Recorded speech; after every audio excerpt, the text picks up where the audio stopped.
솔로몬이 병거와 마병을 모으매 병거가 1,400대요 마병이 12,000명이라. 병거 성에도 두고 예루살렘 왕에게도 두었으며 왕이 예루살렘에서 은금을 돌같이 흔하게 하고 백향목을 평지에 뽕나무같이 많게 하였더라. 솔로몬의 말들은 애굽과 구해에서 사들였으니 왕의 무역상들이 때로 값을 정하여 산 것이며, 애굽에서 사들인 병거는 한 대에 은 600세겔이요 말은 150세겔이라. 이와 같이 헷사람들의 모든 왕들과 아람 왕들을 위하여 그들의 손으로 되팔기도 하였더라. 솔로몬이 여호와의 이름을 위하여 성전을 건축하고 자기 왕위를 위하여 궁궐 건축하기를 결심하니라. 솔로몬이 이에 짐꾼 7만 명과 산에서 돌을 떠낼 자 8만 명과 이 일을 감독할 자 3,600명을 뽑고 솔로몬이 사절을 두로 왕 후람에게 보내어 이르되, 당신이 전에 내 아버지 다윗에게 백향목을 보내어 그가 거주하실 궁궐을 건축하게 한 것 같이 내게도 그리하소서. 이제 내가 나의 하나님 여호와의 이름을 위하여 성전을 건축하여 구별하여 드리고 주 앞에서 향재료를 사르며 항상 떡을 차려 놓으며 안식일과 초하루와 우리 하나님 여호와의 절기에 아침 저녁으로 번제를 드리려 하오니 이는 이스라엘의 영원한 규례니이다. 내가 건축하고자 하는 성전은 크니 우리 하나님은 모든 신들보다 크심이라. 누가 능히 하나님을 위하여 성전을 건축하리요? 하늘과 하늘들의 하늘이라도 주를 용납하지 못하겠거든 내가 누구이기에 어찌 능히 그를 위하여 성전을 건축하리요? 그 앞에 분향하려 할 따름이니이다.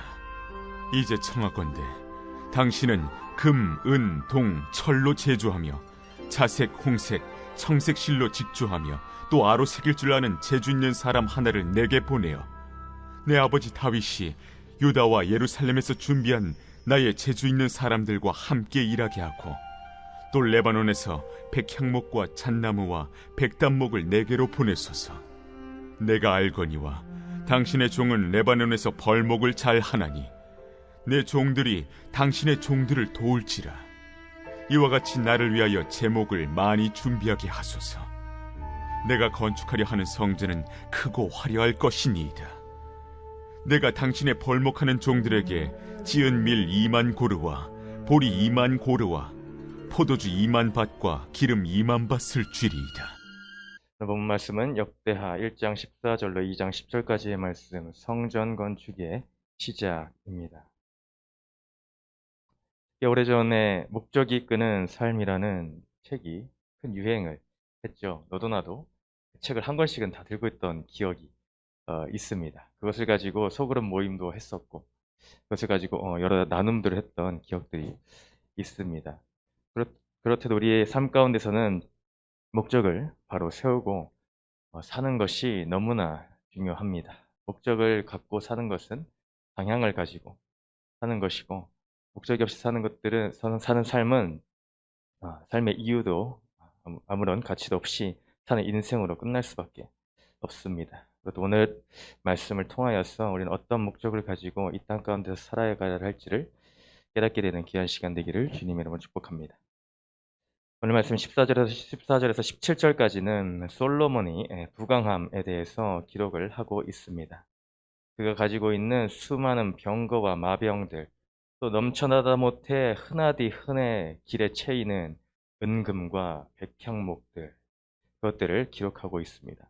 이 말씀을 열왕기상 10장 26절에서 29절의 병행 구절로 같은 내용을 담고 있는 것을 볼 수가 있습니다. 이렇듯 주님의 큰 하나님의 복을 받아 부강하게 되었는데 이 부강함으로 인해 죄에 빠지게 되는 빌미, 그 부실을 제공하고 하게 되고 맙니다. 하나님께서는 임금, 왕을 세우시면서 율법의 말씀을 통해서 왕은 어떤 조건의 사람이어야 하며 무엇을 하지 말아야 하는가에 대해서 기록하고 계십니다. 왕을 뽑는 조건에서 먼저는 하나님께서 택하신 자, 이스라엘 사람 중에서 택하여야 합니다. 또한 왕들이 금하여야 할 것들이 있는데 그것은 병마를 많이 갖는 것, 아내를 많이 두는 것, 그리고 은금을 많이 두는 것을 금하라 하셨습니다. 그렇게 될 때에 그것으로 인해서 죄의 구실을 제공할 수 있기 때문이죠. 그중에 오늘은 말씀에서 근데 솔로몬은 병거를 많이 두었죠. 그 말을 많이 둠으로 인해서 하나님을 의지하기보다 물질적인 힘, 어떤 군대를 의지함으로 있는 신정국가, 하나님을 의지하는 것들에 훼손이 일어날 수 있습니다. 그것들을 유지하기 위해서 하나님만을 믿고 따르는 것들을 지키기 위해 마병을 많이 두지 말라 하십니다. 그런데 솔로몬은 애굽과의 교류를 통해 마병을 많이 둠으로 이런 것들이 서서히 갈라지고 깨지게 됨을 볼 수 있습니다. 하나님을 의지하기보다 결국에 솔로몬은 자신의 병거를 의지하게 되었고 또 많은 여인들을 둠으로 인해서 쾌락의 죄 가운데 빠질 수밖에 없었죠. 자, 그런 것들을 마병을 두고 여인을 두고 또 은금을 가지는 것이 그 자체가 죄가 될 수는 없으나 그것들이 어떤 빌미를 제공할 수 있다는 것입니다. 우리 삶 가운데도 마찬가지죠. 아, 이거는 괜찮겠지라고 하는 것들. 남들도 이만큼 하고 다 사는데 라고 하는 것들. 그런 마음들 속에서 의문이 들 때가 있지는 않습니까? 그렇다면 의문이 드는 순간에 끊어내는 것이 우리가 신앙인으로서의 정답입니다. 아, 조금만 더. 조금만 더. 라고 하는 유혹들이 나에게 찾아오죠. 우리 밥 먹을 때 다이어트를 하고 싶은 사람들에게 아, 조금만 더 먹고 싶다라고 생각할 때 숟가락을 내려놓는 게 정답이라고 하지 않습니까? 마찬가지입니다. 내가 조금만 더라는 욕심이 나에게 불러일으킬 때 그 자리에서 바로 끊어내는 것이 하나님이 기뻐하시는 신앙인의 모습인 줄 믿습니다. 2장의 말씀부터 본격적인 성전 건축이 시작되는 것을 볼 수가 있습니다. 역대기 안에서 중요한 내용 중에 하나가 바로 이 성전에 대한 부분입니다. 이스라엘 백성들에게 있어서 성전은 큰 의미를 가지고 있죠. 그것은 하나님께서 그들과 함께 계심을 나타내는 것이며 자기 백성이신 이스라엘 백성들을 잊지 않으심을 또한 나타내고 있는 것입니다. 그들의 조상들 세대의 성막과 같은 의미를 지닌 것입니다.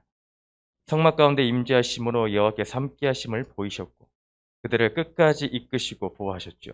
이렇듯 성막과 성전은 그들의 삶의 중심에 있는 것이었고 그래야만 하는 것이었습니다. 성정 중심의 삶이 무너지는 것은 곧 하나님을 떠나는 것이요 세상을 향해 가까이 하는 것입니다. 그 결국은 어떻습니까? 이미 이스라엘의 역사를 통해서 보아왔듯이 환난과 심판이 뒤따를 뿐입니다. 솔로몬은 그가 받은 지혜를 가지고 성전 건축을 시작합니다. 앞장에서 솔로몬은 하나님으로부터 지혜를 구하여 받게 되었죠.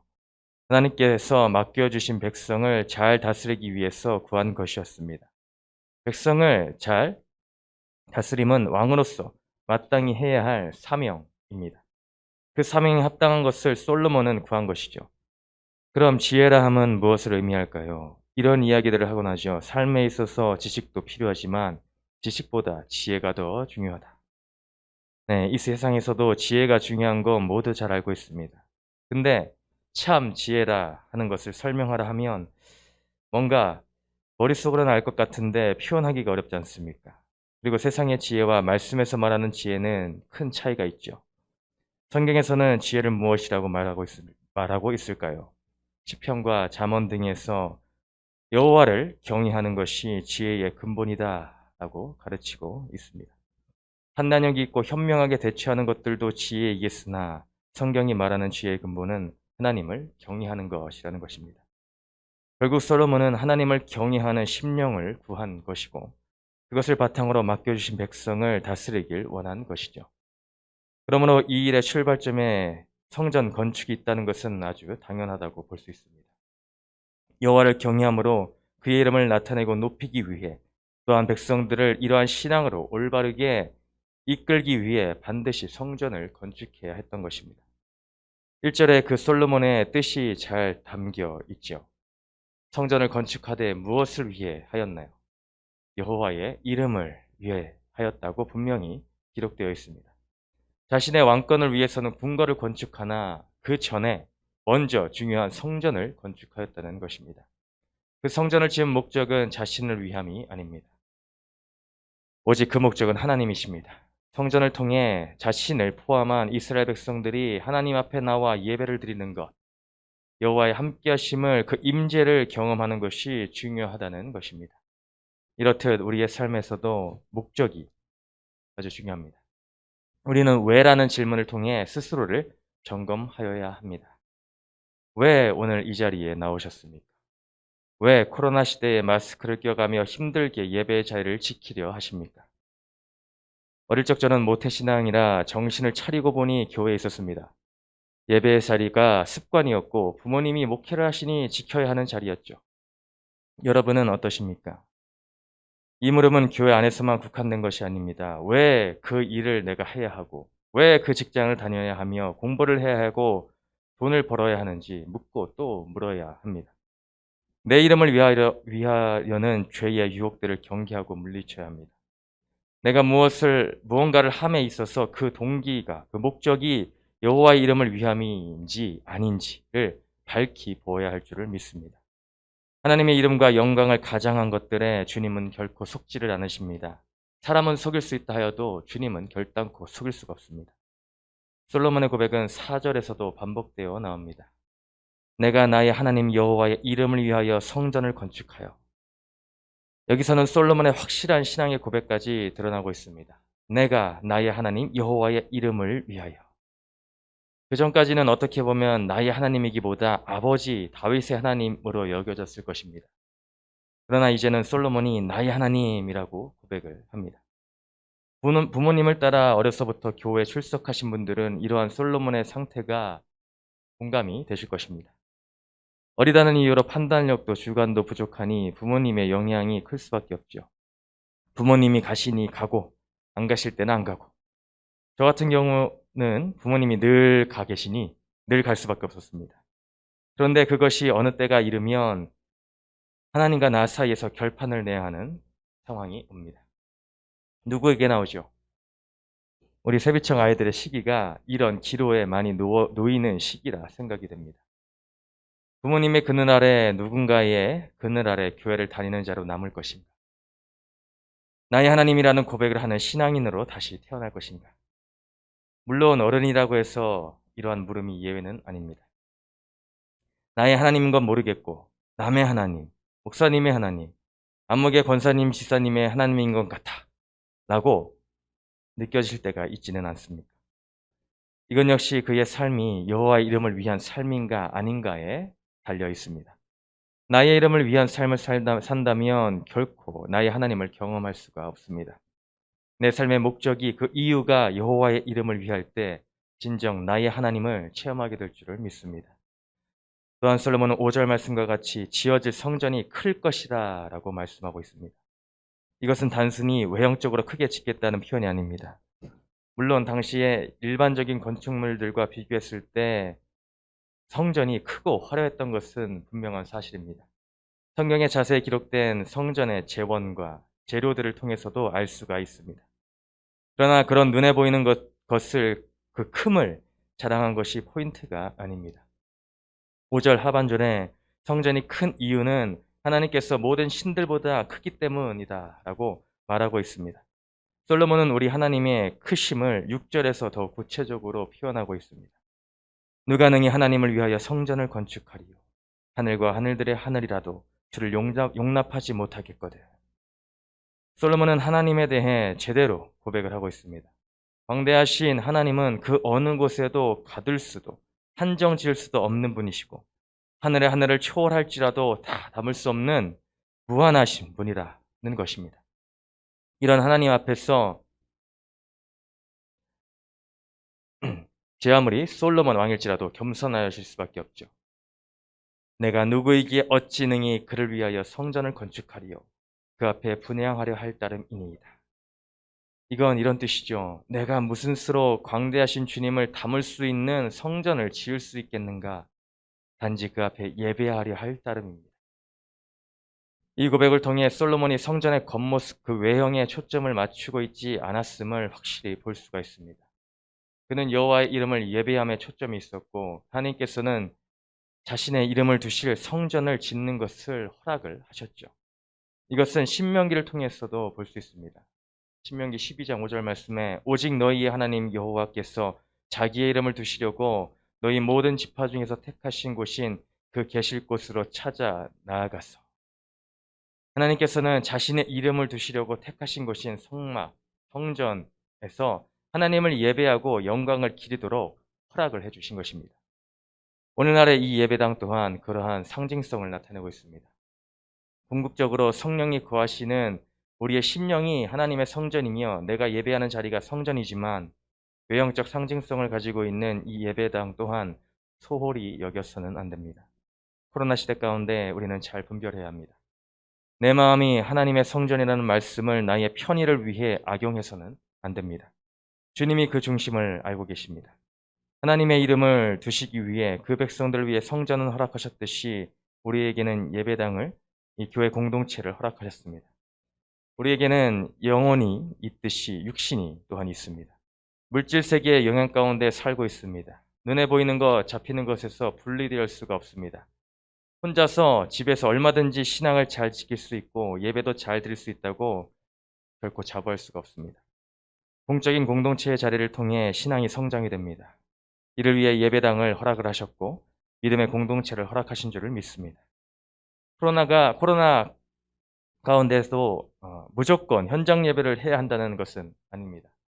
또다시 거리두기가 2단계로 격상되면서 예배 인원도 좌석수의 20%로 낮아진 상황에 처했습니다. 방역 지침을 잘 준수하고 지키며 모범을 보여야겠죠. 온라인 예배로 잘 드려야 합니다. 그 자리도 하나님이 거하시는 자리입니다. 솔로몬의 자세를 통해 우리는 배워야 합니다. 그는 하나님을 감히 다 담을 수 없으나 하나님을 위해 최선의 것을 드렸습니다. 금, 은, 보석과 귀한 자재들, 기술자들과 수많은 일꾼들을 정성을 다해 준비하고 드렸습니다. 나의 주어진 예배의 자리를 나는 어떻게 준비하고 어떻게 드리고 있습니까? 공적 예배의 자리에서 드릴 수 있으면 좋겠으나 집에서, 직장에서 드릴 수밖에 없는 상황이라면 최선의 것으로 내 힘을 다해 마음과 뜻과 정성을 다해 구별하여 우리 예배를 주님께 드려야 될 줄을 믿습니다. 오늘 하루 나는 무엇을 구하며 살아가겠습니까? 우리는 여호와를 경외하며 지혜가 충만하도록 구하합시다. 그러한 삶을 통해 가정과 직장과 학교에서 주님의 이름이 드러나게 될 줄을 믿습니다. 함께 적용 질문을 보시겠습니다.